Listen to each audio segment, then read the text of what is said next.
Hello and welcome. Thank you for joining us for this online conversation. If you've been to previous GHFP-II webinars, you'll find that this one is a little bit different. Where do I fit in my global health career path? I'm Sylvie Rousseau. I'm your moderator today, and I am the Outreach Social Media and Communications Assistant here at GHFP-II. And in today's presentation, we will have some panelists from our partner organizations speaking to you about their career paths. First, I'm going to do a little bit of housekeeping. For those who can use it, the closed captioning is available in the media viewer. You can read a transcript of the web forum as it happens. You can open the media viewer by clicking that icon that you see on your screen. You can also click Show Hide Header to make more space for the captioning to appear. The media viewer may collapse during the course of the presentation, but you can always reopen it by locating that icon. And if you're having any technical difficulties, we have people on hand to help you out. Joanna and Star are accessible via this 800 number. Please take a second to write this down, 866-229-3239. You can call in for any technical assistance, and you can also use the Q&A function to submit questions. We encourage you to use the Q&A feature not just for technical issues, but for any questions that you have throughout the course of this webinar. You can submit your questions through the Q&A panel to all panelists. Please note that this program is authored by the Global Health Fellows Program II, not by the U.S. Agency for International Development.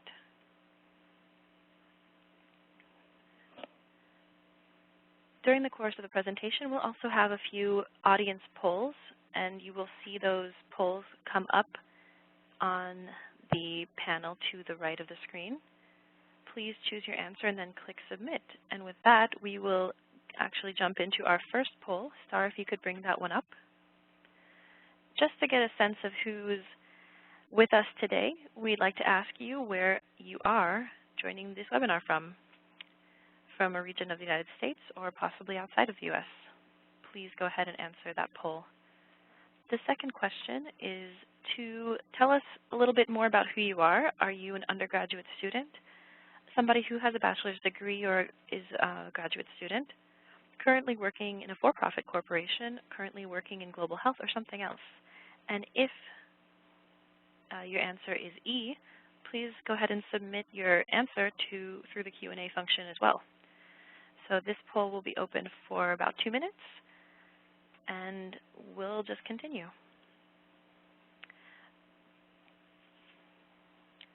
So what is the Global Health Fellows Program II? It's a cooperative agreement between the U.S. Agency for International Development, USAID, and the Public Health Institute.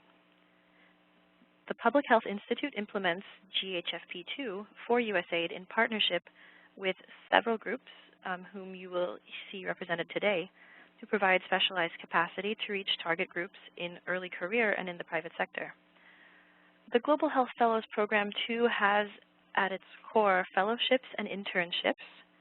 The fellowships are 2-year positions for mid, junior, and senior level global health professionals working with USAID and its implementing partners. We also have internships, which are short-term paid positions, also working with USAID, and these positions are primarily in a summer cohort as well as other internships throughout the year. Through the fellowships and the internships, GHFP-II helps USAID address immediate and emerging human capital needs by developing a diverse group of global health professionals to support and sustain the effectiveness of the agency's current and future health programs. Creative placements through partners serve to train the next generation of global health professionals, and these partners include GlobeMed, Global Health Corps, and PYXERA Global. Our fellows and interns work in a number of different technical areas, including some that you see listed here. And though we're not going to dive into this area today, we saw that some people were asking what kind of skills are needed for global health. some of the things that are essential include a strong sense of the cultural context of the work you're doing, understanding how to work with resource constraints, strong project management, and communication skills, both written and verbal. It's also important to be personally very flexible, adaptable, and embracing of change, as these situations often are shifting around us in global health. For further details on skills needed in global health, we'd like to refer you to the Global Health Fellows Program II YouTube channel, where we have other webinars that go more in depth into these areas.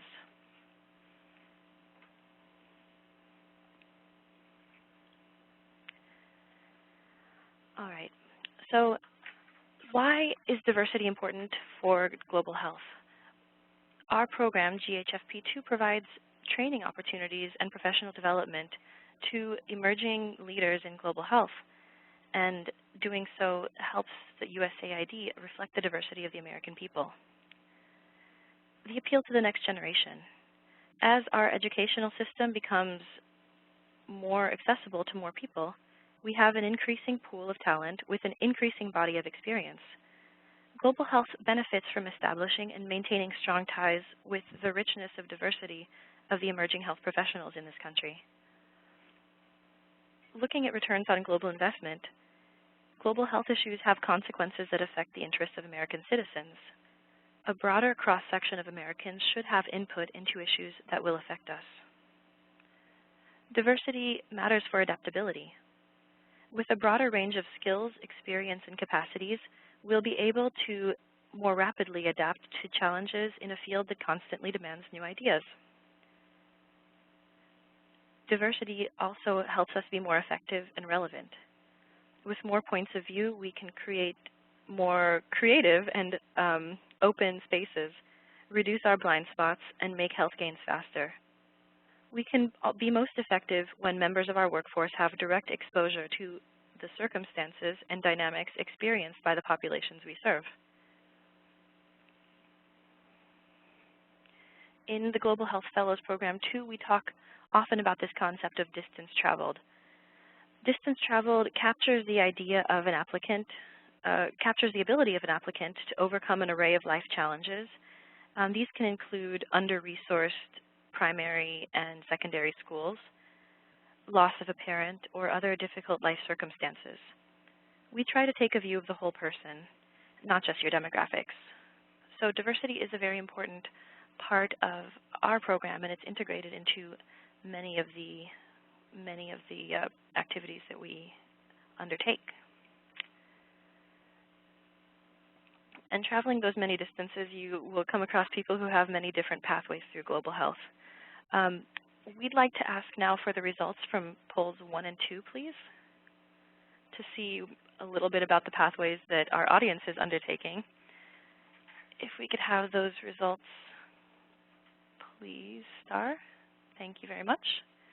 So if you take a look on the right side of your screen, you'll see that primarily our audience is in the eastern part of the U.S., followed closely by, well, not closely at all, by the western part of the U.S.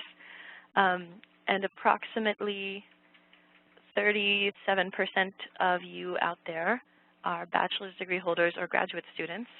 We also have a number of people, according to our registration data, who have 10+ years of experience. So welcome to everybody from all parts of the country, and thanks for joining. We'd like to ask one more question of you, and it's poll 3. Have you been involved with one of the organizations represented here today? Either, yes, you've been involved with the Global Health Fellows Program II, with the Global Health Corps, with GlobeMed, with PYXERA Global, or none of them. And please take a minute to select any that apply and submit those answers. Quick reminder that the Q&A feature is always available, and we see those questions coming in, so thank you. Continue to send in those questions as our panelists speak.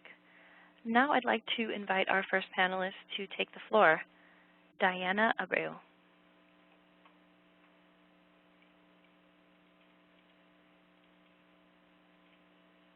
Hi, everyone. Thank you so much for joining us today.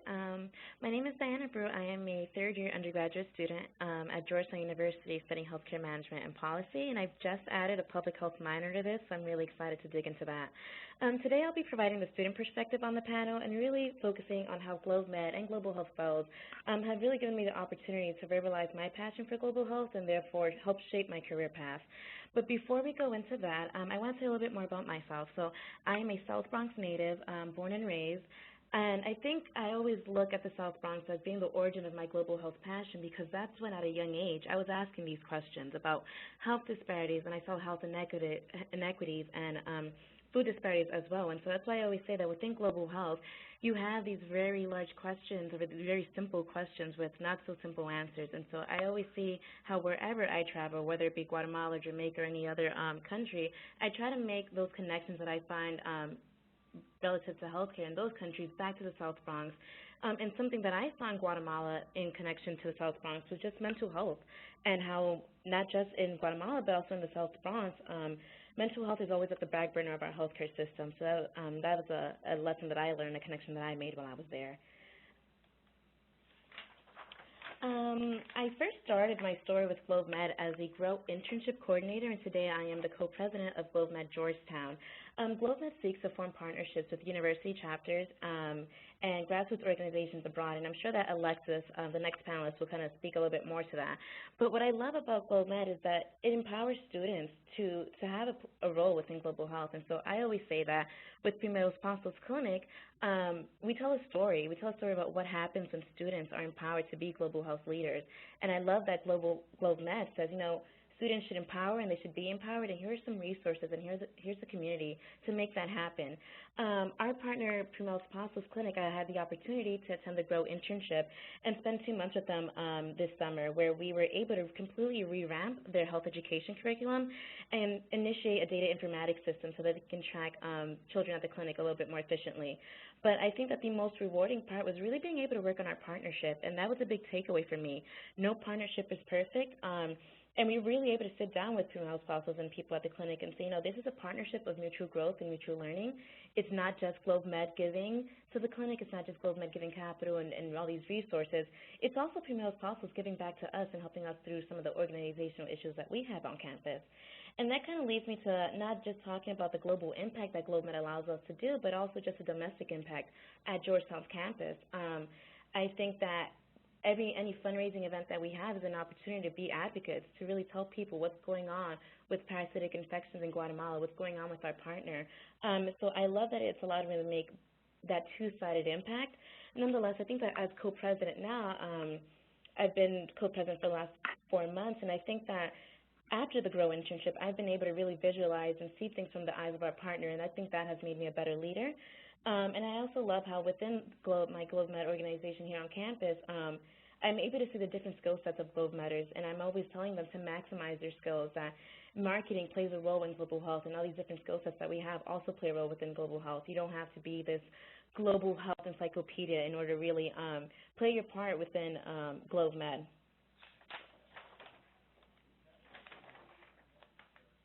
And so when people ask me how I've been preparing to really go head on with global health in the future as I prepare to graduate, I think of these 4 steps. Who sits at your table? And what that says is when you have to make a decision about your career, about your life, about your friendships or relationships, who sits at your table? Are those mentors? Are those friends? And then I also urge people to be self-aware, to know what you want and what you don't want, so that when you receive an opportunity, you're easily able to say, yes, this aligns with my values and this aligns with my goals. And also be open to your vision changing. I think that as an undergraduate student upon freshman year, I was pre-med, and by the end, I wasn't. And I really thought that my impact in global health would only come if I was a provider. And I think that throughout my time at Georgetown, I'll be able to see that there are other roles that I can take within this global health spectrum to really be able to make an impact. And also intellectual curiosity, ask questions. The whys, the who's, the whys, those are significant questions that really help us dig deeper. And so within the Bronx, I always question why my mom would drive 40 minutes to a hospital in downtown Manhattan and not drive 5 minutes to the hospital down the street. And so it started with these questions, and that helped me determine my role within global health and my role within healthcare. And I think that I have this very go-getter attitude. If I see an opportunity, I go to the opportunity. But sometimes the reasons why I've been able to do that is because the resources have been there for me. And so I question, how would I have been able to go be so involved within global health if Georgetown wouldn't have offered me the opportunities, if GlobeMed wouldn't have offered me the community, and if Global Health Fellows really wouldn't have offered me the guidance to be able to be as involved within global health. And then just to bring it all together, I think that we're in a great position as students that, you don't have to have an MPH and you don't have to have a PhD necessarily to make an impact within global health. I think that as students, we're positioned to really be able to look at our stakeholders and look at the resources around us and truly be champions for other students. I think that when we think of global health, we think that we need to go to Rwanda, we need to go across the world to really be able to make that impact. But truly, it starts within your role as a student. It starts with the resources that you have now. If working and volunteering at Planned Parenthood, maybe that will give you a little bit more insight into reproductive health. And then maybe you can get those connections and then apply them to other segments of the world. And I also think that for me in my own life, I remember there was this one time where I read this amazing article on improving health systems abroad, and the professor just happened to be from Georgetown. And I think that a lot of it is being able to have the confidence to, email that professor and say, hey, I saw this article that you wrote. I'm not one of your students. You're not in my department, but would we be able to grab coffee? And just really being able to initiate that confidence in those conversations. As I see within challenges in global health, I think that global health struggle within this area, we struggle to make partnerships, but for me personally, I think that it's emotional challenges. I face a lot of difficulty transitioning from Guatemala back to New York, which is, somewhat a very glamorous city. But I understand that working within global health requires us to be vulnerable. It requires us to be able to make those connections with people and have very real conversations with individuals. And so the way that I've been able to overcome that is by viewing and validating the micro impact. So I don't necessarily have to be at the forefront of this policy change that's going to provide funding for Guatemala or any other third world country. I think that if I can touch one person, if I can, really help a child understand why it's so important for them to wash their hands, that's enough for me. And those are some of the real moments that I keep emphasizing here. And I think that the next steps for me would be just exploring new areas in global health. I think it's so easy for us to be comfortable within one bubble.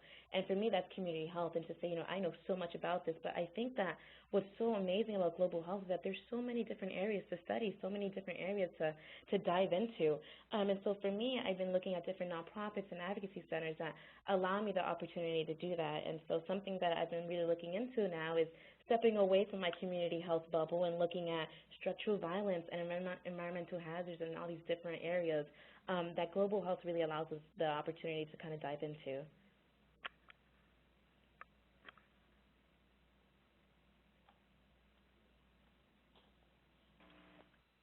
Thanks so much, Diana. And now we'll have Alexis Barnes from GlobeMed and also Global Health Corps have the floor.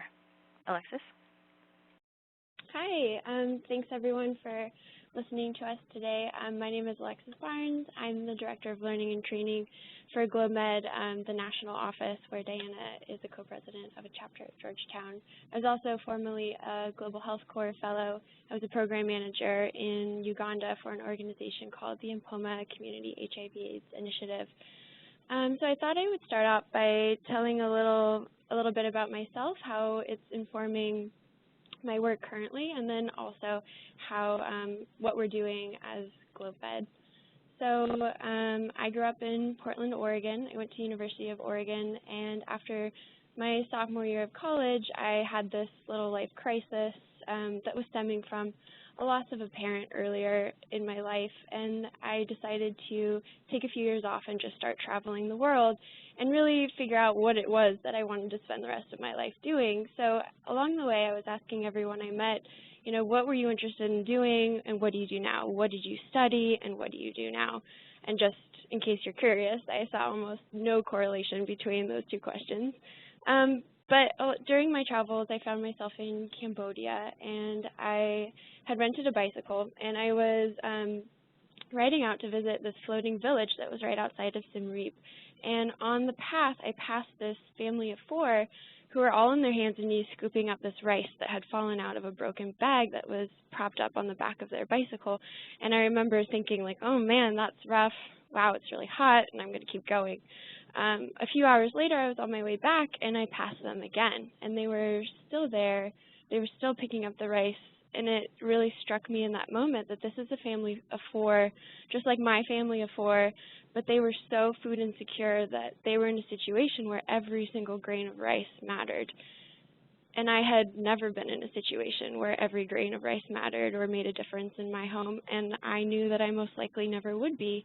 And I decided right then and there that instead of relying on other people to go out and crusade against extreme injustices like this, that it was really my responsibility to do something about it, not someone else's, and that we all really have a responsibility to act. And I really, up to that point, wasn't doing my part.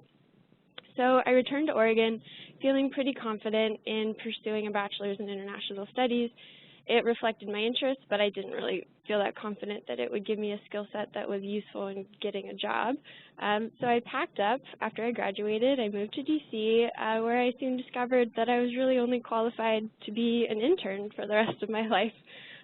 But on the plus side, I was introduced to the world of public health, and I was extremely excited to learn that you could have a profession in healthcare that didn't necessarily mean that you had to be a healthcare provider, that you had to be a doctor or a nurse.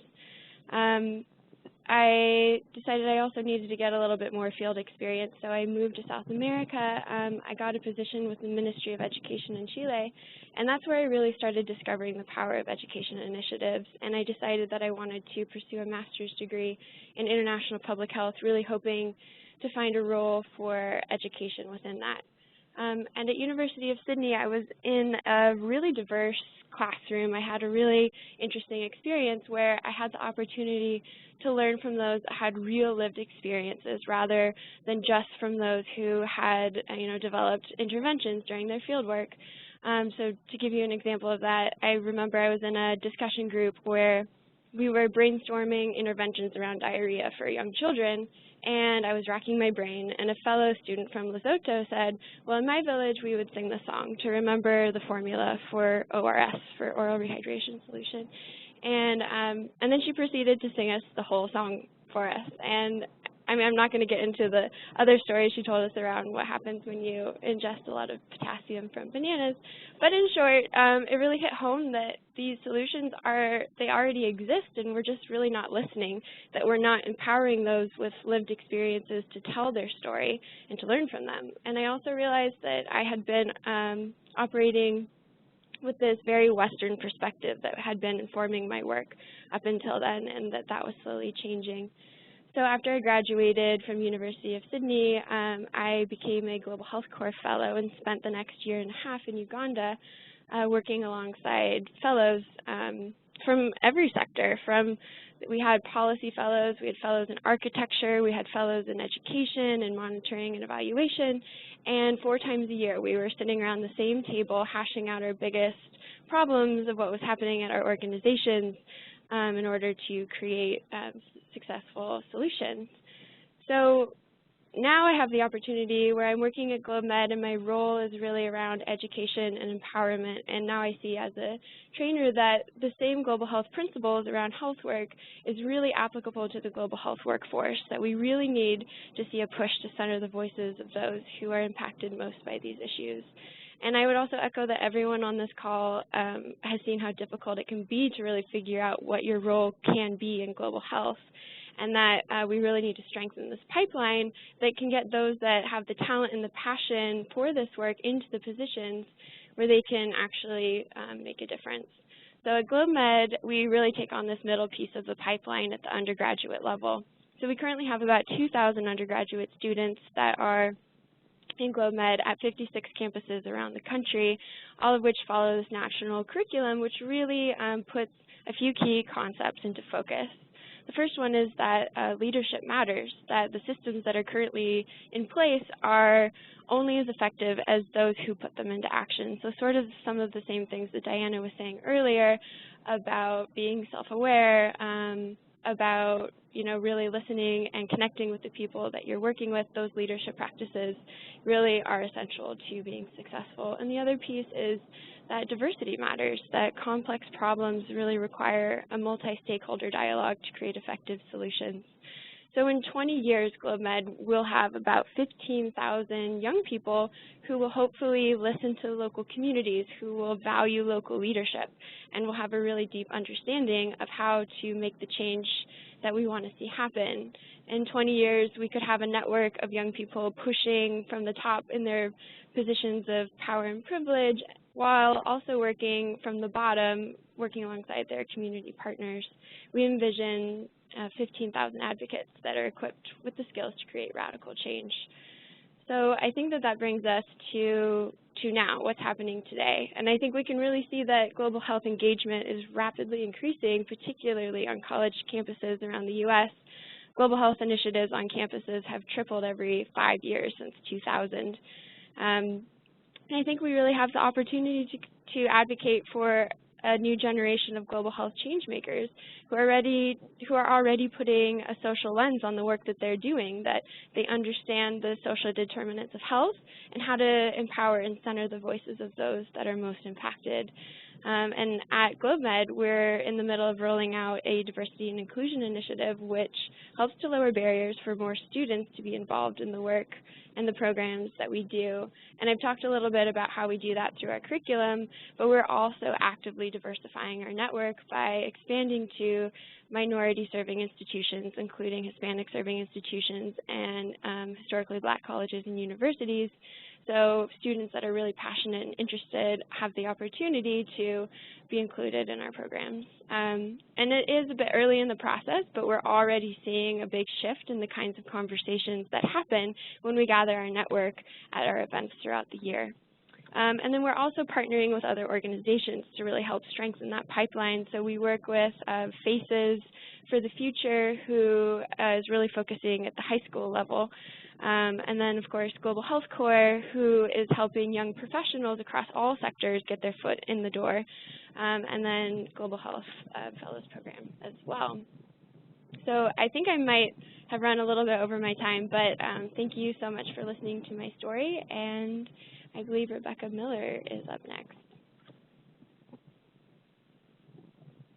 Thank you so much, Alexis. And yes, if we could go to the next slide, I will introduce Rebecca, who joins us from PYXERA Global, a partner working with GHFP-II to do global pro bono placements.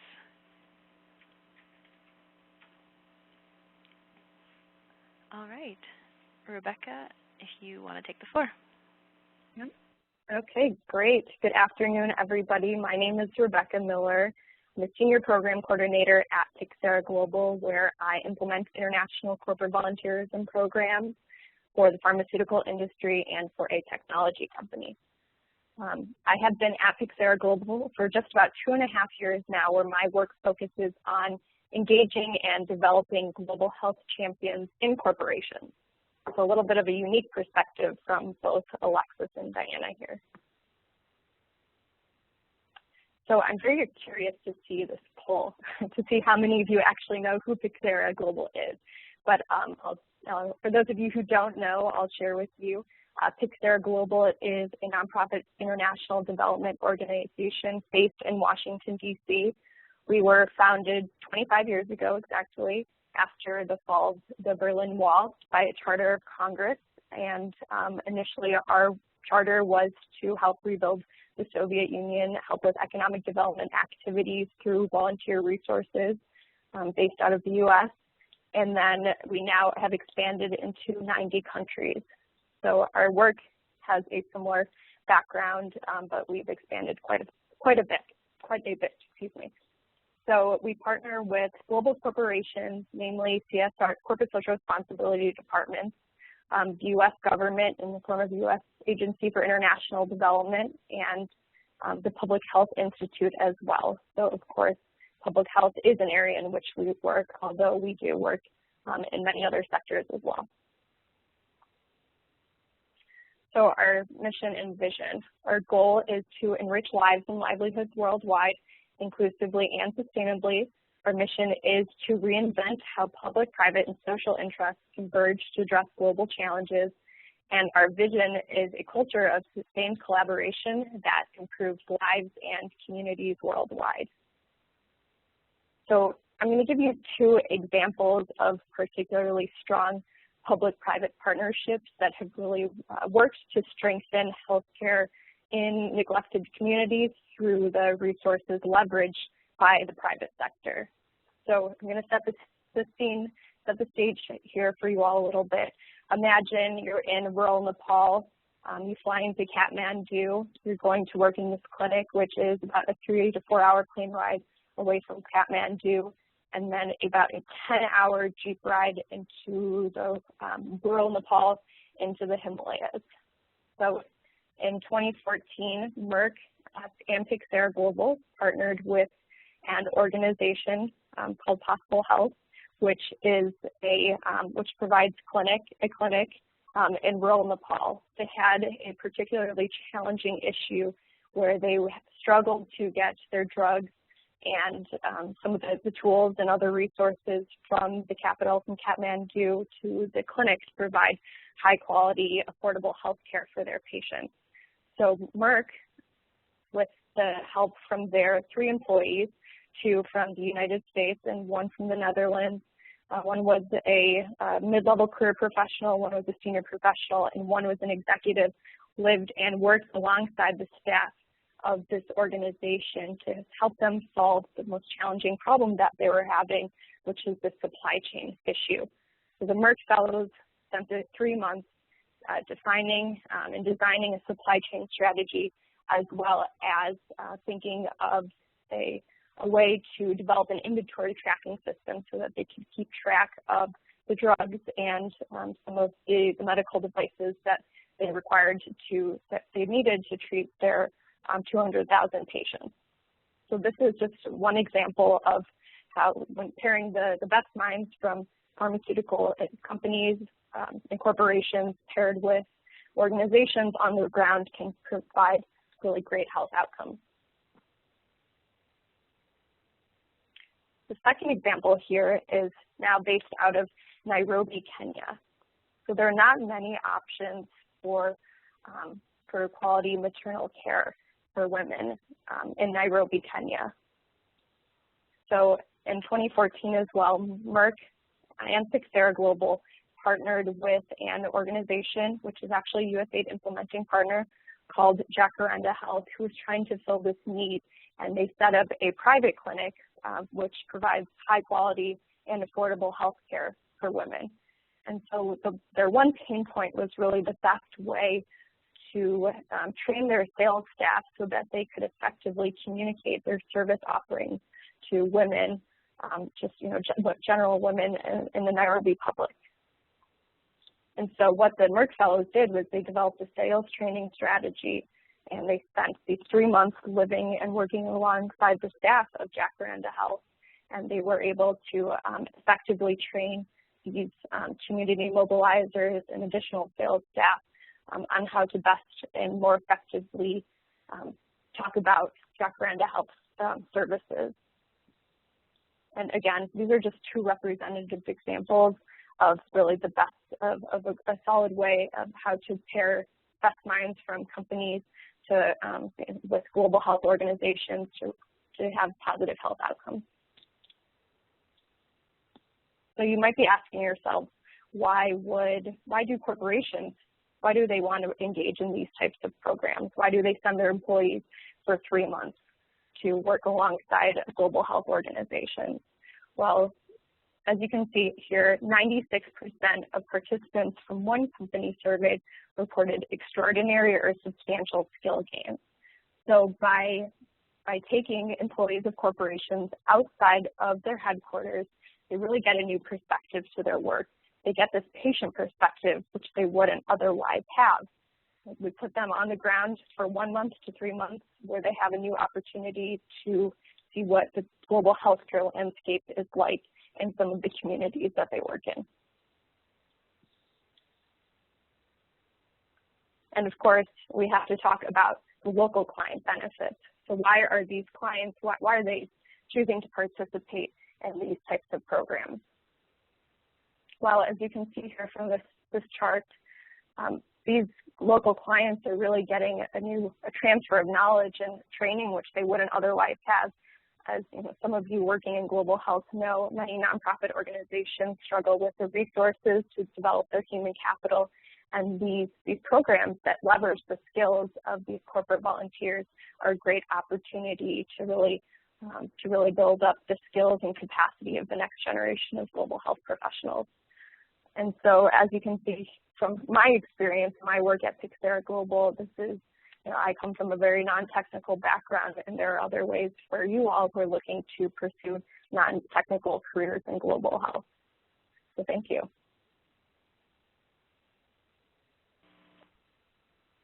Thank you so much, Rebecca. Interesting perspectives from all of our panelists. I wanted to take a second to remind all of those in attendance that you can submit questions through the Q&A feature for all of our panelists. We do have a Q&A coming up. And at this time, I'd like to ask Star to pull up the results of poll number 3. And that question was if you have been involved with one of the organizations represented today. And it looks like overwhelmingly our audience has not yet been involved with any of the organizations represented here today. So hopefully the information that was presented will allow you to understand that there are different mechanisms, different ways to explore global health through your undergraduate career, through your graduate career, as well as a mid-career person, entry-level, and even a senior-level person. And if I can be so bold as to sum up our panelist points today in broad strokes, we have heard from the student perspective from somebody who has taken a journey around the world in learning about global health and has seen many different facets of global health, and also from a group who partners with for-profit corporations and brings that perspective into the global health world. We've seen that diverse groups of colleagues, including those with the lived experience of health and justice, that diversity improves the quality of not only our classrooms and our workplaces, but ultimately it improves the quality and the quality of our work and our effectiveness in producing results for global health. So global health opportunities and information, these pieces that are being provided through groups like GlobeMed are crucial at early points in the career, and they need to be made available to a broad range of students. Not only that, but the global health environment is changing. As Alexis mentioned, we've seen tripling every 5 years of global health programs at the undergraduate level, so more people are becoming interested in having a greater variety of tools. So now is the time to capitalize on that and start bringing those diverse perspectives to the decision-making table.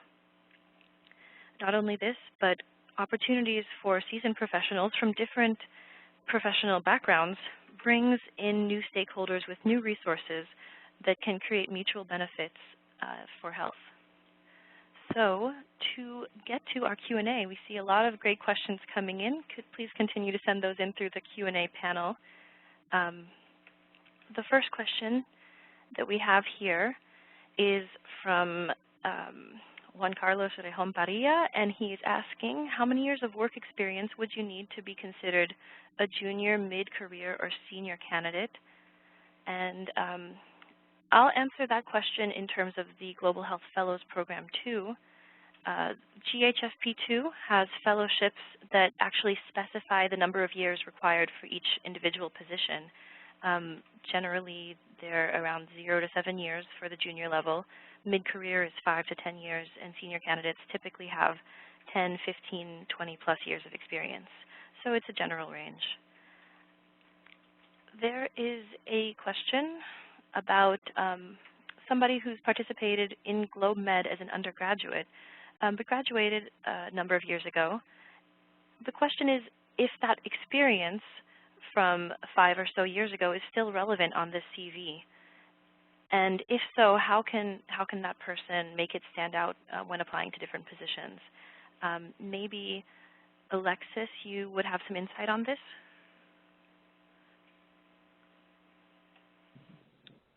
Hi. Yes.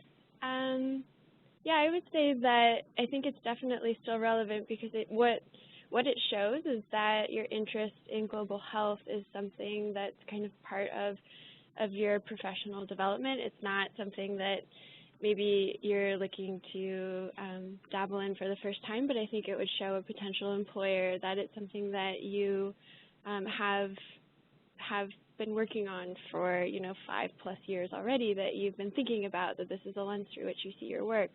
So I think if I were to see that on a resume, for example, that I would sort of look at that candidate as somebody who has consistently been striving to keep like a global health perspective or position on their radar for quite a long time.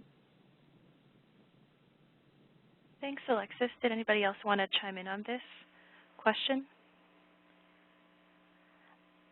I think that, yes, what Alexis said is correct, that you need to show continued interest and continued career development toward a path of global health.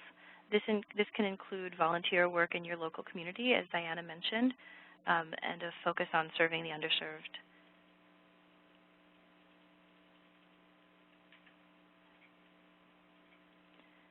We have a question that I think Diana would be a great person to answer, and the question is, are there any volunteer or internship opportunities for undergraduate students during summers? Yeah, of course. I think that it's really important now during this season because it's recruiting season for major organizations, nonprofits, and advocacy centers. So I know that Amos Health and Hope is recruiting right now.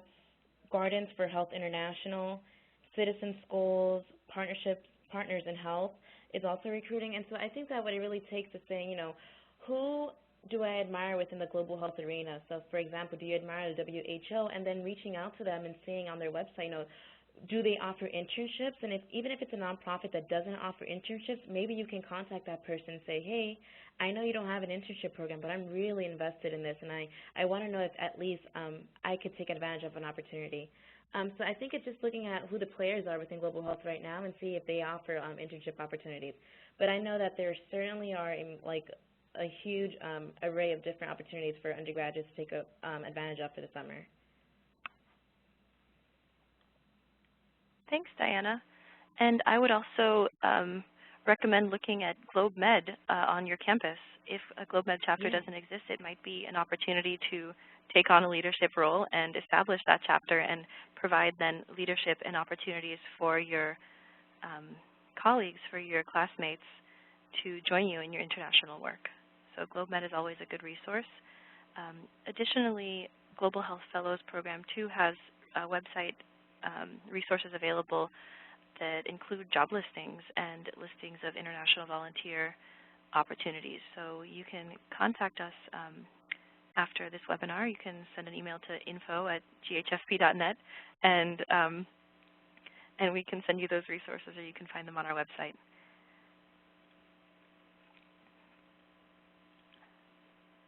Here is a question that I'll open up to any panelist who would like to take it.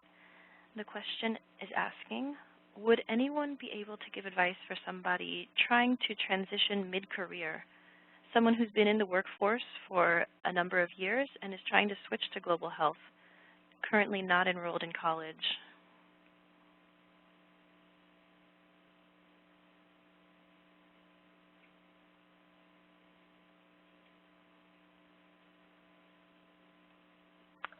Hi, yes, this is Rebecca with PYXERA Global. I think there are a few different opportunities and a few different routes that you can take. PYXERA Global actually has a program called MBAs Without Borders, where we have a number of opportunities for professionals, mid to senior level professionals who are looking for a career change, where they can go out and spend anywhere between 6 to 12 months with an organization in a number of different markets. We have some projects currently that we're recruiting for in the WASH sector. So I think that's definitely one opportunity that we can present to you. And what's the WASH? And all the information. Oh, sorry, the water and sanitation and hygiene sector. Thank you. if you have any interest in that. And I would also encourage you to take a look at your current skills.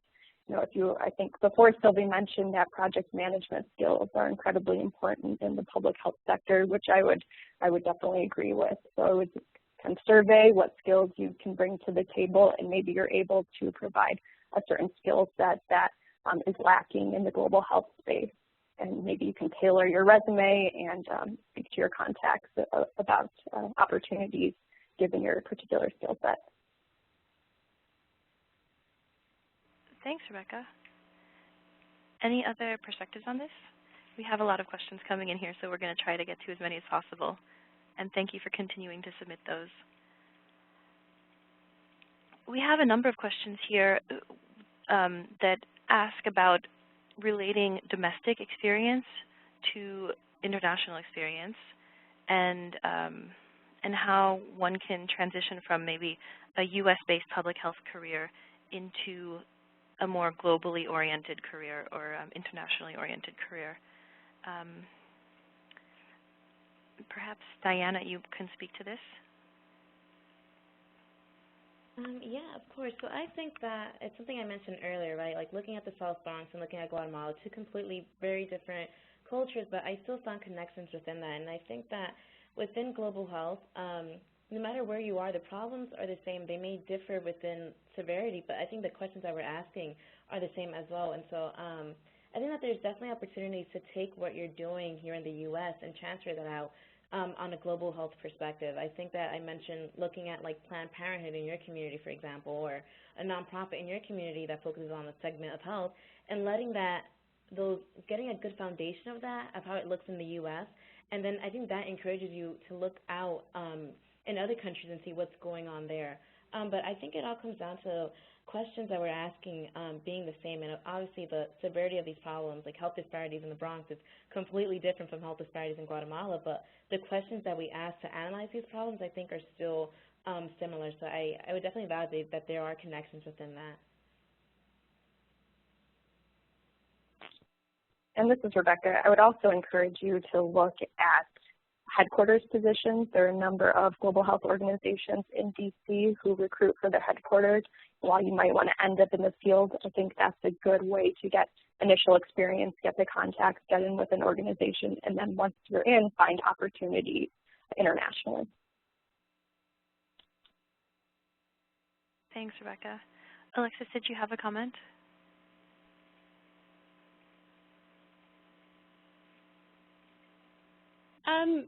I guess I would just say that going back to, Sylvie, what you were sort of talking about in the beginning of the presentation, really around flexibility, adaptability, ability to work with limited resources, and then also being willing to learn are things that might not come across on a resume, but definitely in the interview. I think that's your opportunity to show an organization that that even though you don't have that global experience, that you would be a good fit for the organization because you sort of have that understanding. You can take some of your own lived experiences in the United States and show how they're relevant to be working abroad through volunteering or working at a nonprofit, like Diana said.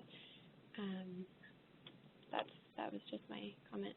Yeah, I think that's right. The interview is a wonderful place to develop those stories, and another place that you can do that is the cover letter. I know for the positions with Global Health Corps, with Global Health Fellows Program too, that we ask for essays, but many positions ask for cover letters. And these two channels, essays and cover letters, are great ways to tell some of your stories. Maybe relate a challenge that you faced working in a domestic health position and tell how you used your skills of flexibility and adaptability or your critical listening to understand the cultural context of what was going on played into your ability to address that problem in cooperation with the group you were serving. So essays, cover letters, and even a little bit of detail in a bullet in a resume can go a long way to showing some of these skills. And Sylvie, just to add to that, this is Rebecca again. We can't stress enough the power of informational interviews and, of course, networking. That gives you a much more personal opportunity to find out what, if you have an organization that's of interest to you, reach out, see if you can set up a meeting with them and really try and find out what type of candidates for a certain position that they're looking for. And then you can better tailor your resume and your experience based on the needs of that organization that strikes you as particularly interesting. Thank you so much, Rebecca. And as I tried to highlight here on the slide, GHFP-II offers informational interviews. You can contact communications@ghfp.net to set one of those up. I would just also like to say one last thing. Global Health Corps, the fellowship program that I did in Uganda, specifically is looking to recruit people who are trying to transition mid-career. You just have to be 30 years or younger to apply. So if you fit within and have a bachelor's degree. So if you fit those two requirements, I definitely recommend looking up Global Health Corps and see the fellowship positions. They work in countries in East Africa, and they also have US-based positions. So I think that they're definitely an organization that would see the value in some of your skills that you've gained working in the United States and how they're applicable abroad. Yes, and the website for Global Health Corps is www.ghcorps.org. So yeah, you can look up their fellowships currently.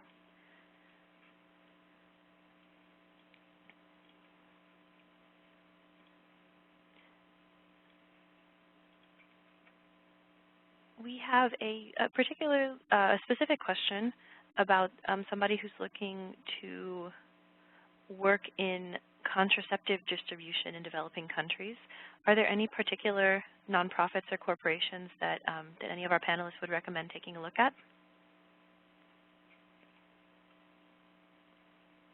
And again, this is contraceptive supply chain, contraceptive distribution, maybe reproductive health commodities. I'm not sure if they're supply chain, but I would say Marie Stopes is a good organization to start with.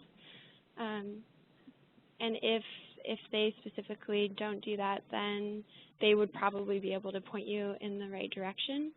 And then there's also an organization called AfriPads, which is in Uganda, but they might be elsewhere. And they could also probably provide some insight of organizations that are really looking for help in their supply chain side.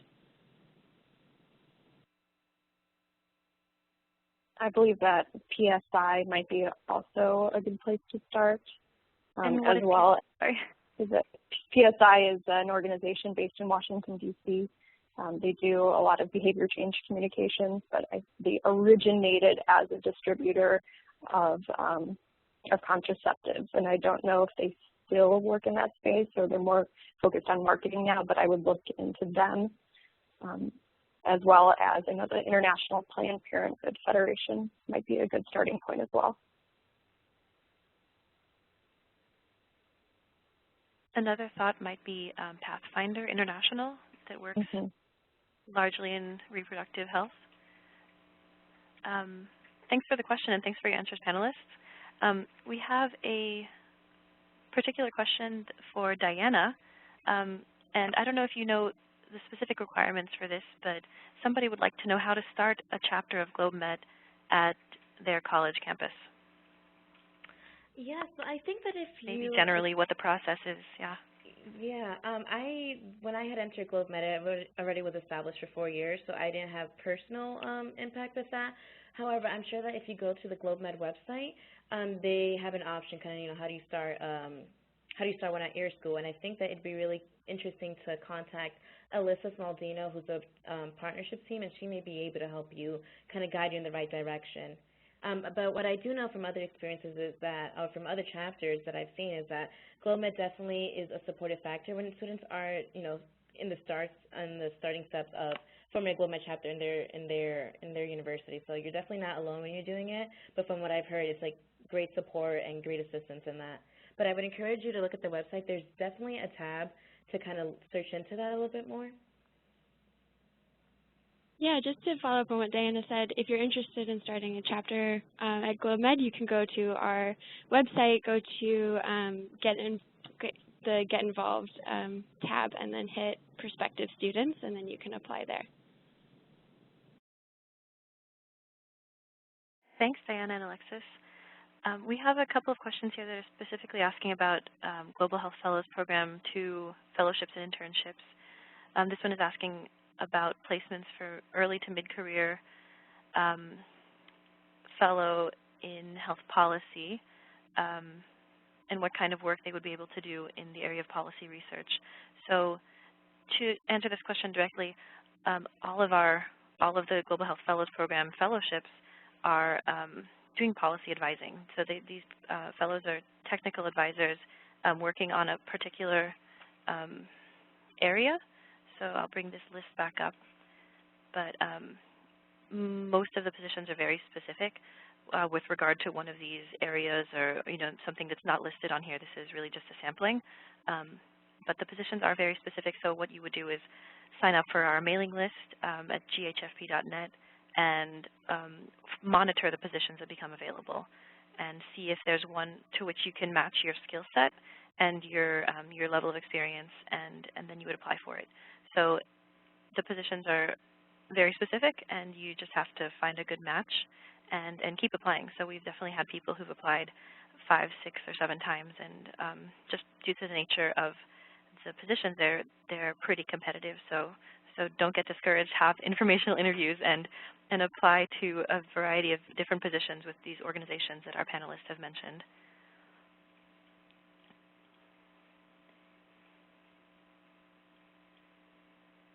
There is a question here from Felicie Hubbard. Are there any exceptional listservs that the panelists would recommend joining as a prospective global health professional? And Felicie has listed some really good examples: HIPNet, DevNet, and particularly mailing lists that highlight fellowships, internships, and job postings. I can say right off the bat that GHFP-II has collected a number of job boards, and we have a resource that we share freely, so we can put you in touch with that resource. Any other thoughts from our panelists? Mailing lists that can help in the job search. GHD Online is a great resource, and they have all different kinds of opportunities, positions, internships to look through. I believe that it's managed by the Harvard School of Public Health, but I could be wrong.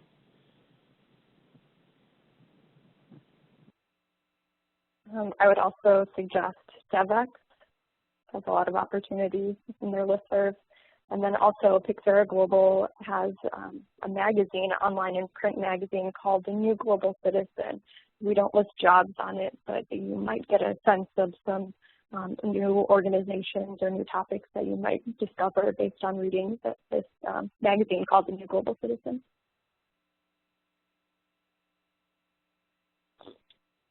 Thank you for those. And we could also recommend the International Health section of the APHA, which is the American Public Health Association. That is a particular public health working group focused on international health, and they share resources as well. Feel free to contact us at communications@ghfp.net for further information and those lists of resources. And it looks like our time is just about up. I'd like to say thank you to everybody who submitted questions. Thank you for joining us, and thank you to our panelists especially. All right, have a good afternoon, everybody.